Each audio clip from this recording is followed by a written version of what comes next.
Assalamualaikum warahmatullahi wabarakatuh. Terima kasih atas kesempatannya. Nama saya Beni Adam dari Pakis. Saya akan sedikit membahas mengenai Big Data dan Data Science. Oke, saya share dulu screen-nya.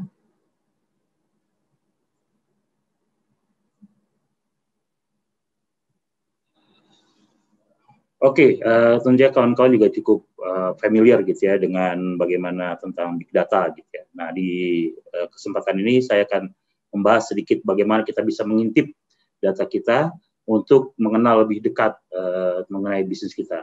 Ya, di sini kita akan melihat bagaimana sebuah organisasi melakukan journey ya untuk mengadopsi big data. Oke, kalau kita melihat mengenai big data itu sudah banyak sekali mungkin hype-nya gitu ya. Kawan-kawan sudah pernah mendengar gitu, di mana kita ngomongin tentang volume, tentang variety, dan tentang velocity gitu ya. Di mana kita lihat volume data yang sudah diproduce oleh kita gitu dalam 2 tahun terakhir ini sudah mencapai 20 zettabyte ya. Di mana data tersebut dari 40 zettabyte tersebut 90%-nya itu diproduce dalam waktu 2 tahun terakhir. Nah, di sini bisa dibayangkan bagaimana pesatnya perkembangan data saat ini yang kita lakukan. Terutama di situasi seperti saat ini seperti yang kita mengalami pandemi ya, di mana kita tidak bisa secara bebas untuk berpergian dan di mana-mana semuanya kita lakukan secara komunikasi secara digital. Dan tentunya itu semua memproduksi data. Dan itulah yang merupakan banyak berbagai ragam data yang kita produce dari interaksi antara person to person atau person to machine ataupun machine to machine gitu ya. Dan ini juga kita bisa melihat bagaimana secara speed atau velocity dari data itu terbentuk juga sangat cepat. Kita lihat bahwa WhatsApp user itu saat ini itu saling bertukaran message itu mencapai 65 miliar message dalam seharinya. Dan Twitter user itu send over 500,000 tweets ya tiap menitnya. Ini merupakan data yang luar biasa. Dan ini merupakan bisa jadi menjadi suatu opportunity bagi kita gitu. Dan kalau kita lihat dari sisi variety-nya itu kita bisa cek lakukan online banking misalnya, itu udah menghasilkan data.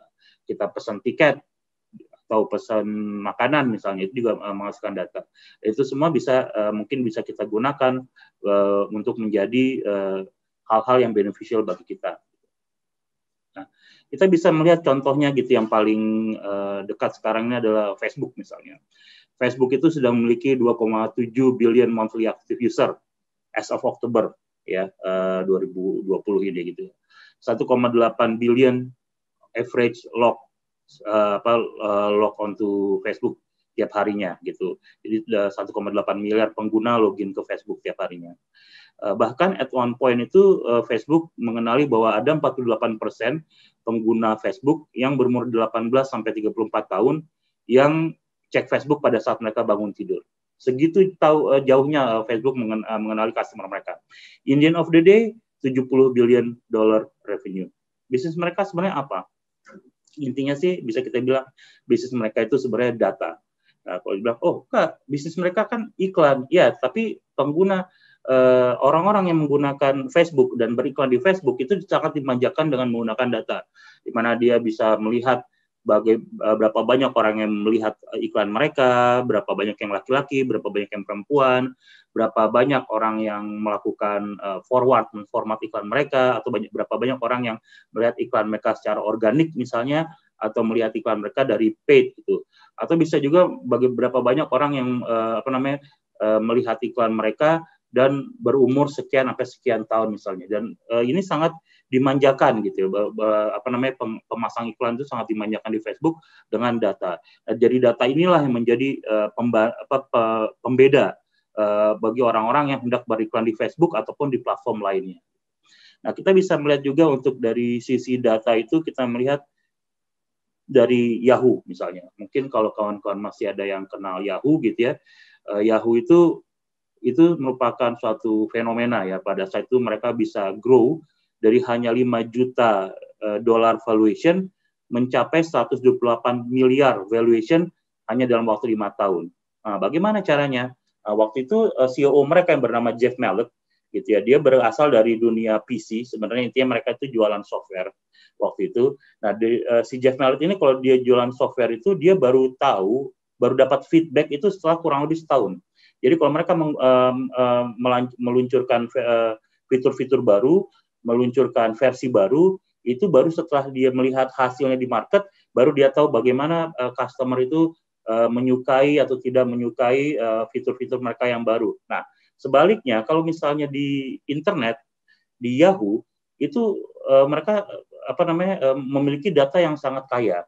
Mereka bisa tahu orang-orang itu yang datang ke internet yang menggunakan Yahoo apa yang mereka lakukan. Apakah mereka lari ke dunia finance, atau mereka mencari mengenai artis, mengenai gosip, atau mengenai sport dan lain sebagainya. Nah, ini sesuatu yang Jeff Mallet gunakan untuk menginovasikan sesuatu yang dia namakan sebagai click finding. Jadi click finding ini adalah mencatat mereka itu mencatat semua aktivitas pengguna Yahoo dan mereka membuat bisnis berdasarkan data tersebut. Misalnya, bila dilihat bahwa ternyata banyak sekali orang yang melihat tentang dunia finance, maka mereka bikin Yahoo Finance. Pada saat mereka melihat bahwa ternyata banyak juga orang yang senang melihat tentang sport, mereka bikin Yahoo Sport, and so on and so forth. Jadi Jeff Mallet berhasil membangun Yahoo dengan sangat cepat menggunakan data. Pada akhirnya, sebelum Jeff Mallet turun, dia telah berhasil membangun 400 different product dan services dan berhasil mengembangkan Yahoo dengan sangat-sangat cepat. Nah, di sini kita lihat bagaimana data itu sangat bersumbangsih dalam kita membangun bisnis kita. Nah, kalau kita lihat sebenarnya apa aja sih yang dibutuhkan gitu, apa sih yang kita lakukan gitu pada saat kita melakukan data itu, apa yang bisa kita lakukan gitu. Nah, data itu setelah kita kumpulkan, kita bisa melakukan berbagai macam hal gitu ya. Bisa kita melakukan segmentasi ya buat kita tahu customer kita bisa membuat profile seperti yang tadi dilakukan oleh Yahoo gitu, dia bisa bagaimana interaksi customer-nya di internet gitu ya, atau juga bahkan bisa melihat interaksinya sesama misalnya kayak telco operator gitu ya, dia bisa melihat bagaimana interaksi sama subscriber mereka. Banyak hal yang bisa di-achieve dengan menggunakan hal ini. Pertama, dia bisa bikin fraud analytics misalnya. Mereka bisa kita pernah melakukan di suatu bank, institusi financial gitu, kredit card. Mereka melihat bagaimana sih, apa sih sebenarnya behavior yang mereka perlu curigai gitu. Ya, waktu itu kita memulai dari yang sangat-sangat simple. Kita mulai dengan cara melihat bagaimana orang ini dia transaksi dalam berapa negara dalam waktu 1 hari. Di situ aja kita udah bisa melihat bahwa ini ada kemungkinan fraud atau tidak. Karena di situ kita bisa melihat ternyata banyak yang transaksi yang kita perlu curigai. Misalnya seperti ada yang jam 2 siang dia makan siang di suatu restoran di Jakarta Selatan, jam 3-nya itu ternyata dia beli purchase di Starbucks di Kyrgyzstan. Nggak mungkin, kan nggak mungkin karena Starbucks dia nggak ada online bisnis gitu. Dia semuanya itu pasti fisik, orang datang dia secara fisik datang ke sana gitu. Nah, di situ kita bisa lihat bagaimana ternyata ini risk gitu. Jadi ini bisa diambil action untuk terhadap transaksi ini gitu. Atau bisa juga waktu itu kita pernah melihat ada jam 3 sore dia melakukan transaksi di Universal Studio Jepang.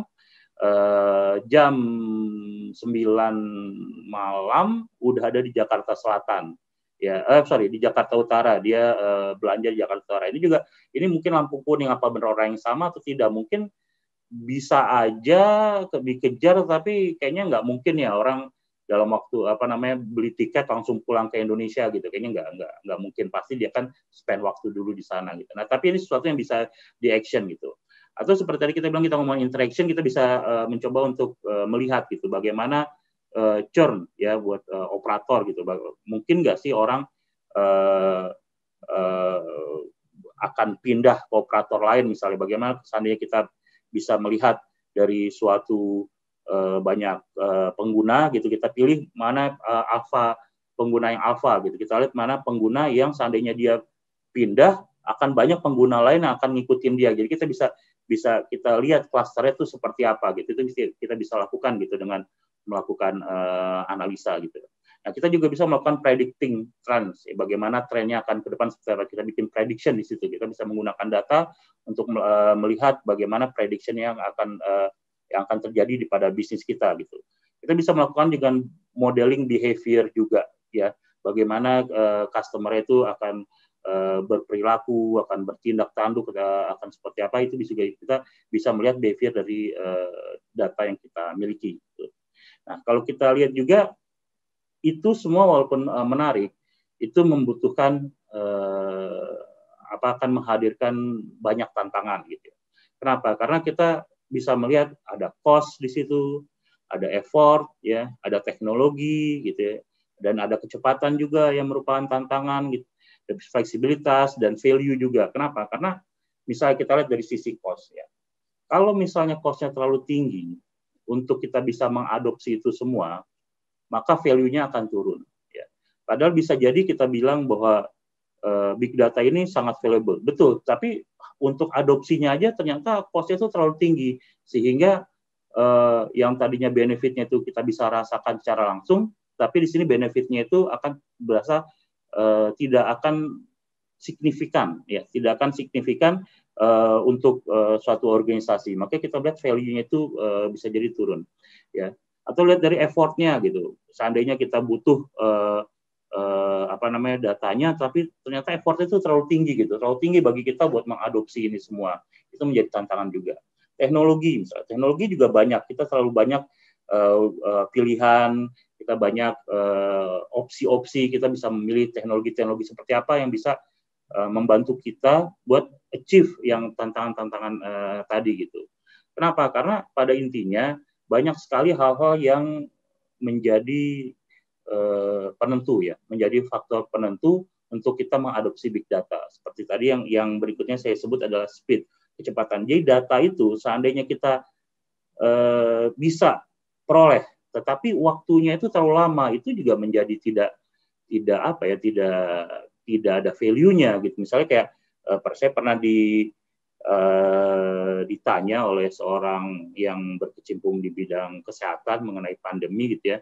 Dia memiliki masalah karena selama ini data yang accessible bagi dia itu baru available itu dalam waktu 2 minggu. Nah, bagi dia itu sangat-sangat tidak valuable lah, tidak bermanfaat terlalu bagi dia. Kenapa? Karena dalam waktu 2 minggu kebanyakan pandemi itu sudah merebak, jadi udah tidak ada gunanya bagi dia gitu data kalau terlalu lama gitu. Nah, flexibility juga menjadi suatu tantangan. Kenapa? Karena seringkali kita terbiasa untuk melihat data itu dalam bentuk report ya, dalam bentuk suatu laporan yang kaku yang sudah terdefinisi. Tapi padahal pada kenyataannya seringkali analitik itu terjadi pada saat kita melakukan eksplorasi data. Nah, di sini yang akan menjadi topik kita mengenai bagaimana sebuah sistem itu mengenable data science untuk bisa secara fleksibel mengeksplorasi data dia sehingga dia bisa mengeluarkan analitik atau insight-insight yang sangat penting bagi sebuah perusahaan gitu ya. Nah, kalau kita lihat what if gitu ya. What if kita bisa membangun suatu ekosistem ya, di mana data itu bisa masuk secara as is.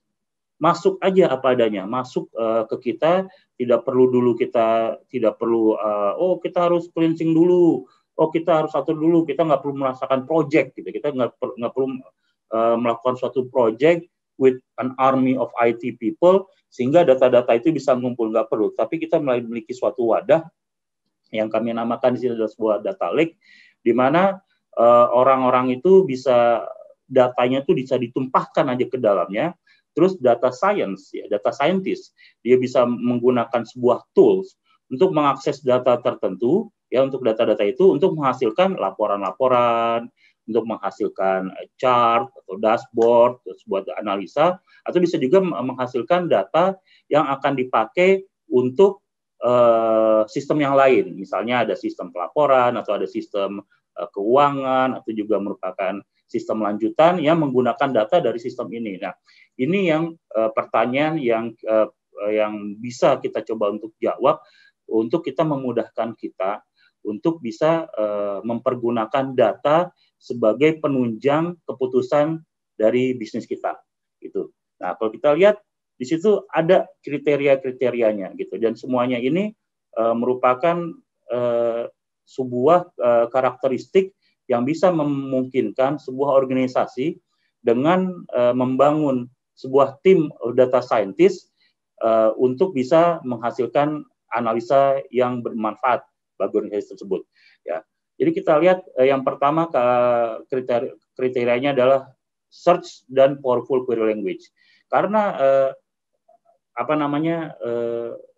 infrastruktur ini berkiblat atau mengutamakan data science sebagai tools yang utama untuk menjadi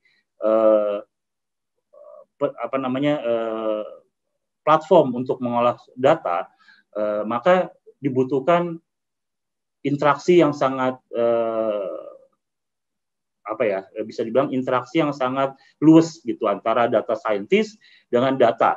Ya, jadi dibutuhkan sebuah search ya, di mana data scientist itu bisa melakukan search terhadap datanya sehingga setiap kali mau mengolah data scientist itu nggak perlu minta ke orang IT, oh tolong dong sediakan saya data dari A sampai Z atau dari tanggal sekian sampai tanggal sekian, enggak, tapi datanya itu sudah berupa data yang searchable. Walaupun datanya sangat besar, let's say kita punya data mungkin bertera-tera atau mungkin berpeta-peta, tapi kalau kita untuk mengolah data kita aja kita butuh minta ke belakang gitu, ke dapur, tolong sediakan kami data, dan itu butuh berapa hari untuk datanya itu available, itu juga merupakan suatu kekurangan yang kita untuk bisa mengolah data kita dengan cepat. Nah, kita juga membutuhkan NLP dan machine learning. Kenapa? Karena sekarang banyak sekali data-data itu bentuknya itu bukan data yang kuantitatif ya, tapi bisa kita bilang sebagai data-data yang kualitatif.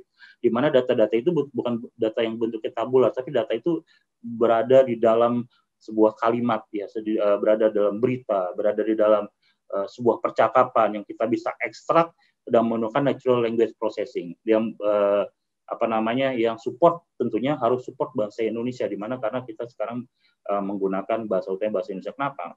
Karena kita ada beberapa hal yang kalau kita lakukan secara normal atau tidak menggunakan NLP atau machine learning itu sangat bisa dibilang tidak akurat. Misalnya kita mencoba men-search semua artikel yang kita punya gitu ya tentang pencurian gitu. Nah, tentunya dengan menggunakan NLP kita bisa melakukan search yang based on NLP. Kita bisa melakukan full text search misalnya. Kita bisa cari bahwa pencurian itu asal katanya itu dari curi. Jadi kalau ada artikel yang mengandung kata pencuri, pencurian, kecurian, dicuri, mencuri, itu semua diambil. Tetapi kalau ada kata-kata artikel yang mengandung kata mencurigakan, itu nggak diambil walaupun sama-sama ada substring curi, ya. Mencuri sama mencurigakan. Kenapa? Karena mencurigakan itu kata dasarnya itu bukan curi, tetapi kata dasar itu adalah curiga. Itu yang bisa dibantu oleh NLP dalam suatu big data. Nah, terus dua karakteristik berikutnya yang cukup penting adalah distributed dan parallel computing yang membantu untuk bisa melakukan horizontal scaling. Ini maksudnya apa? Kita bagi data scientist untuk bisa menggunakan platform yang kita bisa bilang self-service analytic, kita harus memastikan bahwa sistem yang digunakan oleh si data science ini itu bisa grow gitu. Jadi kita bisa mereka bisa memulai dengan cepat. Seperti kemarin saya ada acara ya dengan salah satu panelis juga mengatakan hal yang sangat menarik ya. Jangan start lambat untuk mengadopsi data. Kenapa? Karena kalau startnya terlambat, nanti ujung-ujungnya itu ngejar itu udah susah gitu. Nah, itu orang kan juga mungkin dia banyak ya kendalanya buat bisa mengadopsi atau bisa jump into the bandwagon itu dengan cepat. Tapi kalau kita bisa menggunakan horizontal scaling, itu kita bisa menyiapkan sistemnya itu mulai dari yang let's say dari yang kecil lah gitu ya, atau nanti sambil perusahaan ini grow, maka sistemnya itu akan ditambah secara mudah tanpa ada downtime, sehingga pengguna dari data tersebut tidak merasakan bahwa sistemnya itu sedang di-upgrade misalnya. Nah, untuk distributed dan parallel computing sendiri itu membantu untuk meningkatkan kecepatan. Misalnya kayak kita melihat tadi bahwa bagaimana konsepnya itu datanya itu masuk aja as is. Itu sesuatu bagi orang IT itu kayak kontraproduktif gitu ya, kontraintuitif. Kenapa? Karena orang mikirnya pasti data itu harus di-prepare dulu, di-cleansing dulu dan lain sebagainya, supaya nantinya tuh ready, udah ada data mark, tinggal ditampilkan gitu. Tapi sebenarnya dengan menggunakan big data itu bisa dilakukan secara ad hoc gitu.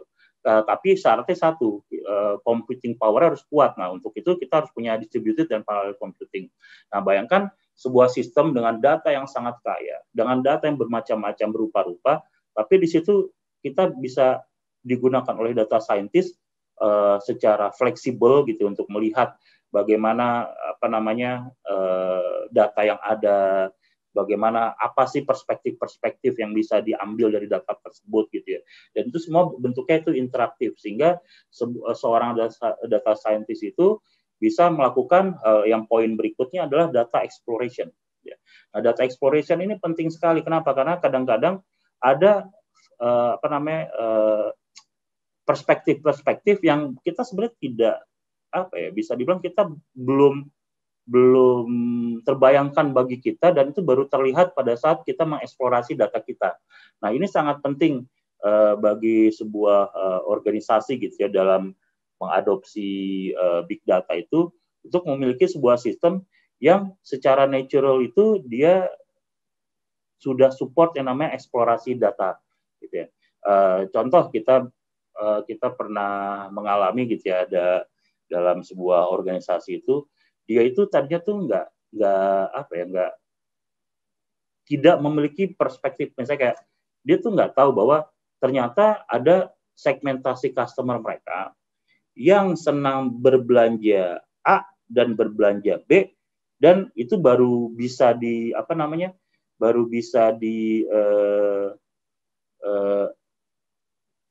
dieksploit setelah datanya itu secara umum itu sudah terintegrasi gitu.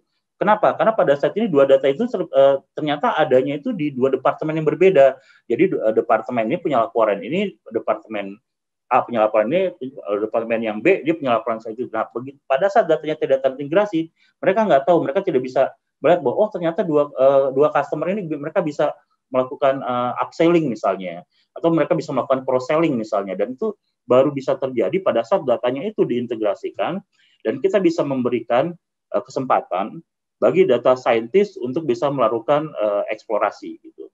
Nah, yang terakhir adalah visualization. Nah, visualization ini juga cukup penting ya. Kenapa? Karena pada dasarnya manusia itu sangat lebih mudah, ya bisa dibilang lebih mudah untuk bisa mengenali pattern gitu dengan melihat visual gitu. Saya seringkali ditanya gitu, oh bagaimana kita bisa melakukan A, bagaimana kita bisa mengenali B gitu. Yang kadang-kadang itu sebenarnya bisa dengan mudah kita lakukan dengan melakukan overlaying ya.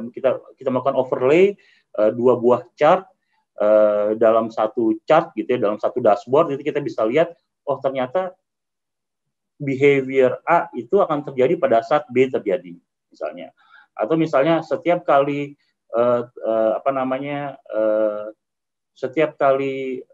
ada berita tentang impor singkong, maka harga singkong akan turun dan lain sebagainya. Itu yang hal-hal yang sebenarnya kita bisa dengan mudah ya, kita manusia gitu bisa dengan mudah, karena dia bisa melihat secara visual. Pada saat data itu direpresentasikan secara visual, maka itu bisa sangat membantu dengan mudah. Nah, di sini juga merupakan sebuah tugas bagi data scientist gitu ya, untuk bisa melakukan visualisasi sehingga data yang diolah gitu, data yang sudah diolah dan direpresentasikan secara secara visual ini bisa dengan mudah menjadi input bagi pengambil keputusan gitu. Visualisasi itu juga merupakan hal yang penting. Nah, di situ ini winning criteria yang menurut saya yang paling penting bagi sebuah organisasi untuk bisa melakukan perjalanan menuju pengaplikasian big data. Dan kita lihat di sini perspektif yang paling penting adalah teknologi, data, teknologi, dan data scientist ya. Kenapa? Karena data scientist lah yang nantinya itu akan bisa mendorong gitu ya, mendorong perubahan yang terjadi dengan menggunakan data. Kurang lebih seperti itu. Mungkin sedikit aja pesan sponsor, kalau misalnya mau mencoba bagaimana big data, bisa coba dicek melalui link ini. Di sini kita bisa kawan-kawan bisa mencoba untuk bagaimana sih teknologi big data yang bisa self service analytic hanya dengan menggunakan link ini ya, tanpa ada biaya di muka dan lain sebagainya. Oke, mungkin dari saya segitu aja. Terima kasih. Mungkin berikutnya kembali ke MC ya. Terima kasih.